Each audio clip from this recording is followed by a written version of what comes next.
Welcome back. आज हम बात करेंगे एंजाइना के टाइप्स की। और सबसे बड़ी गलती क्या होती है, हम इन्हें याद करने लग जाते हैं। लेकिन सच ये है, ये रट्टा मारने वाली चीज़ है ही नहीं, समझने वाली है। जैसे काले बादल देखते ही दिमाग बोलता है बारिश आने वाली है लगता है, वैसे ही अगर तुम समझ लो पेन कब आता है, तो एंजाइना के तीनों टाइप्स अपने आप क्लियर हो जाएंगे। कैसे? चलो देखते हैं।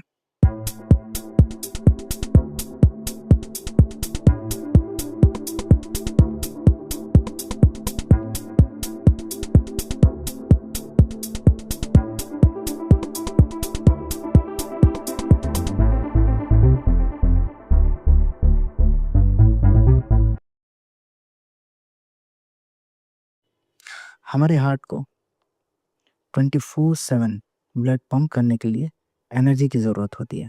कंटिन्यूअस एनर्जी चाहिए, और वो कंटिन्यूअस एनर्जी हमें बना के देता है mitochondria with the help of oxygen. हमारे माइटोकॉन्ड्रिया में एरोबिक रेस्पिरेशन की मदद से एनर्जी का प्रोडक्शन होता है, और ये एनर्जी हमारे ब्लड को पंप करने में हेल्प हो मतलब यूज़ किया जाता है। यहाँ तक सब ठीक है। अगर ऑक्सीजन एडिक्वेट अमाउंट में है हमारे पास, हमारे हार्ट के पास अगर एडिक्वेट अमाउंट में ऑक्सीजन जा रहा है, तो हमारा माइटोकॉन्ड्रिया एक एडिक्वेट अमाउंट में ही एनर्जी बनाएगा, जिससे कि हमारे ब्लड को पंप करने के लिए जो एनर्जी चाहिए वो बहुत ही आराम से मिल जाती है। लेकिन प्रॉब्लम तब खड़ी होती है जब हमारे हार्ट को ऑक्सीजन की सप्लाई उसके डिमांड से कम हो जाए। क्या मतलब है इसका?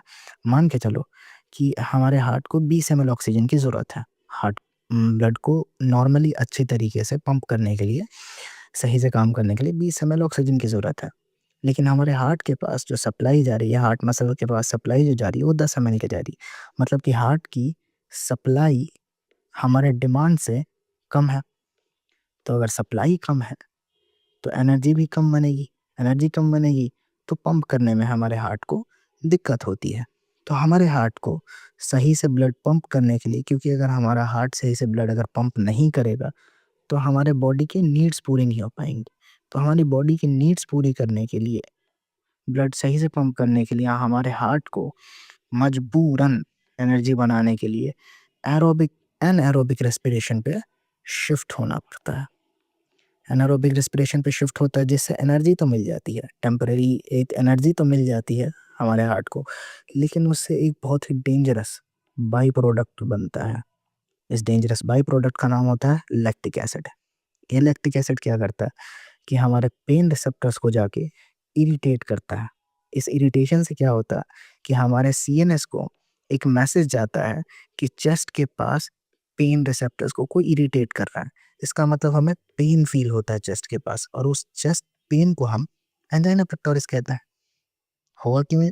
ऑक्सीजन की कमी की वजह से, मतलब हमारे हार्ट के मसल्स को ऑक्सीजन सही से ना मिलने की वजह से, कम मिलने की वजह से हमारा हार्ट एनर्जी के लिए एनारोबिक पे शिफ्ट हो जाता है, जिससे लैक्टिक एसिड बनता है और हमें पेन फील होता है। उस पेन को हम एंजाइना कहते हैं।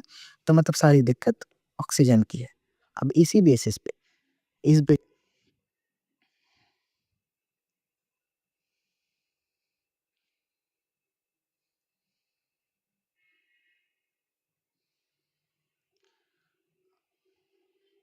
अब हम पढ़ेंगे एंजाइना के टाइप्स के बारे में।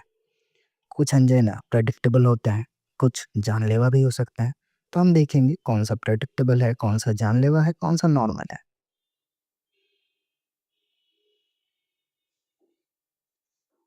अभी हम बात करेंगे एंजाइना के टाइप्स के बारे में। कितने टाइप के होते हैं? तो 3 टाइप के। सबसे पहला होता है स्टेबल एंजाइना, दूसरा होता है अनस्टेबल एंजाइना, और तीसरा होता है वेरिएंट एंजाइना। जो स्टेबल एंजाइना होता है वो क्रॉनिक होता है, और ये प्रेडिक्टेबल होता है। हम इसे प्रेडिक्ट कर पाते हैं।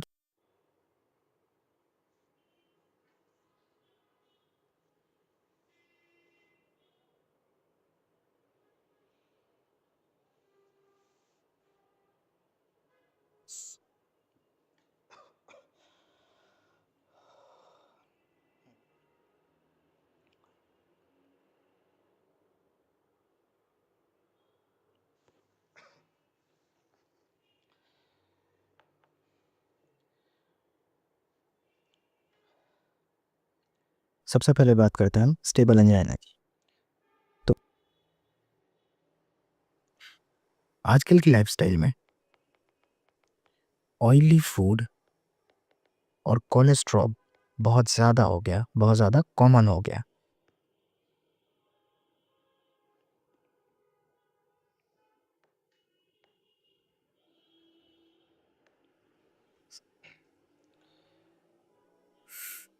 आजकल की लाइफस्टाइल में ऑयली फूड और कोलेस्ट्रॉल बहुत ज़्यादा कॉमन हो गया है, जिसकी वजह से क्या होता है कि ये जो कोलेस्ट्रॉल है वो धीरे धीरे हमारे कोरोनरी आर्टरी में डिपॉजिट होता है, धीरे धीरे डिपॉजिट होता है, जिसकी वजह से एक टाइम के बाद ये जो है हमारे कोरोनरी आर्टरी में कोलेस्ट्रॉल प्लाक बना देता है।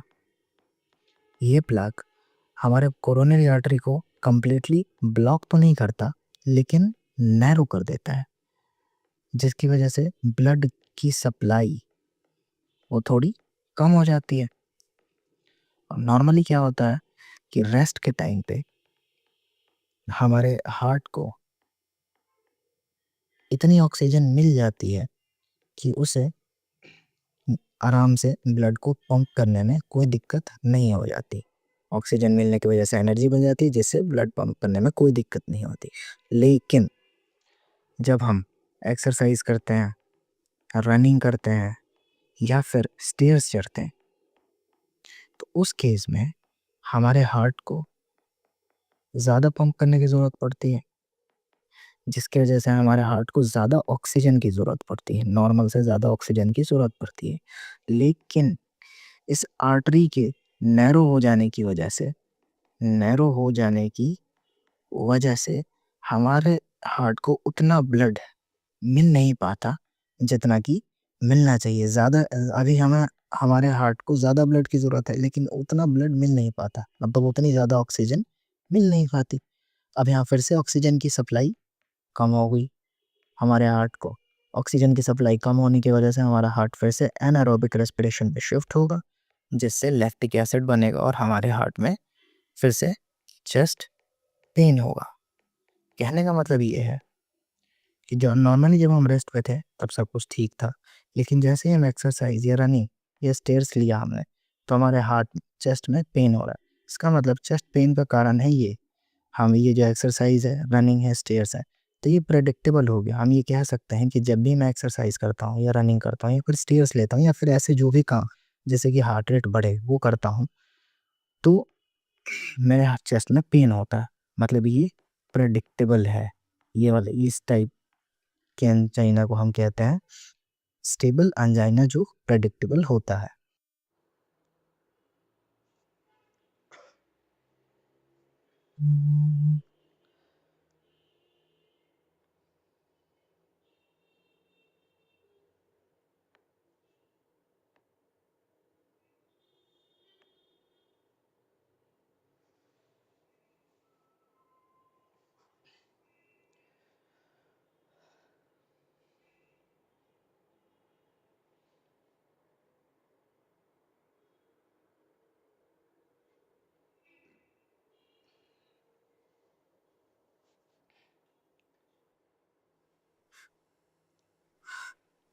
अब बात करते हैं हम अनस्टेबल एंजाइना की, जो कि काफ़ी डेंजरस होता है।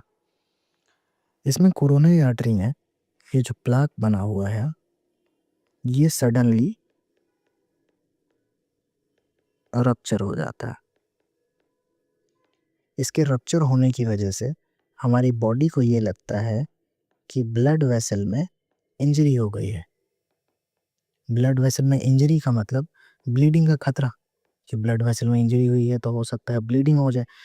तो इस ब्लीडिंग को प्रिवेंट करने के लिए हमारी बॉडी इस जगह पे प्लेटलेट्स भेजती है, ताकि क्लॉट बन सके। क्लॉट बनेगा तो ब्लीडिंग नहीं होगी। तो ये प्लेटलेट्स यहाँ आके क्लॉट बनाना शुरू करता है। लेकिन इस क्लॉट के बनने की वजह से हमारे हार्ट मसल सेल्स के पास जो पहले ब्लड जा रहा था, और वो सडनली इस क्लॉट की वजह से सडनली कम हो जाता है। पहले जितना ब्लड जा रहा था अब कम हो गया, जिसके वजह से सडनली हमारे हार्ट मसल सेल्स के पास ऑक्सीजन की कमी हो जाती है, जिसकी वजह से एनर्जी सही से नहीं बन पाती। अब एनर्जी वही सेम बात कि अगर एनर्जी सही से नहीं बन पाएगी तो हमारा हार्ट सही से ब्लड पंप नहीं कर पाएगा, जिसकी वजह से हमारे हार्ट के मसल सेल्स एनारोबिक रेस्पिरेशन पे शिफ्ट होते हैं एनर्जी के लिए।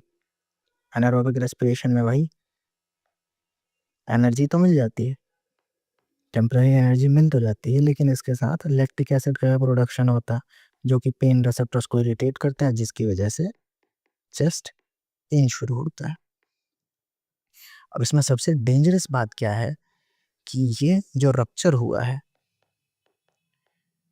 वो ज़रूरी नहीं कि आप एक्सरसाइज कर रहे हो या फिर कुछ काम कर रहे हो तभी ये रप्चर हो, नहीं, ज़रूरी नहीं। या आप रेस्ट पे रहोगे तब भी ये प्लाक रप्चर हो सकता है। अब मान के चलो कि अगर ये क्लॉट जो है बनता बनता बनता बनता और बड़ा होते चला गया तो ये ब्लड के फ्लो को बहुत ज़्यादा देर तक रोक के रख सकता है, जिससे मसल सेल्स को बहुत ज़्यादा देर तक ऑक्सीजन नहीं मिलेगी। ऑक्सीजन नहीं मिलने की वजह से हो सकता है कि हार्ट के जो सेल्स हैं वो डेड हो जाएं, हार्ट के सेल्स की डेथ हो जाए, जिसकी वजह से हार्ट अटैक आने के चांसेस होते हैं। इसीलिए हम अनस्टेबल एंजाइना को हार्ट अटैक का वार्निंग साइन भी कहते हैं।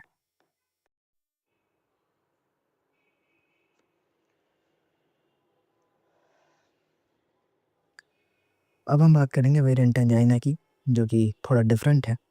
इसमें क्या होता है कि कोरोनरी आर्टरी में इसमें कोई कोलेस्ट्रॉल या फिर प्लाक, इसमें ये सब जमा नहीं होता, इसमें कोई भी चीज़ डिपॉजिट नहीं होती। इसमें क्या होता है कि अचानक से कोरोनरी आर्टरी स्पाज्म कर जाती है। स्पाज्म करने का मतलब ये कि कोरोनरी आर्टरी अचानक से कॉन्स्ट्रिक्ट हो जाती है, जिसकी वजह से सडनली हार्ट सेल्स के पास ऑक्सीजन कम पहुंचती है, जिसकी वजह से सडन तरीके से हमारे जो हार्ट के मसल्स हैं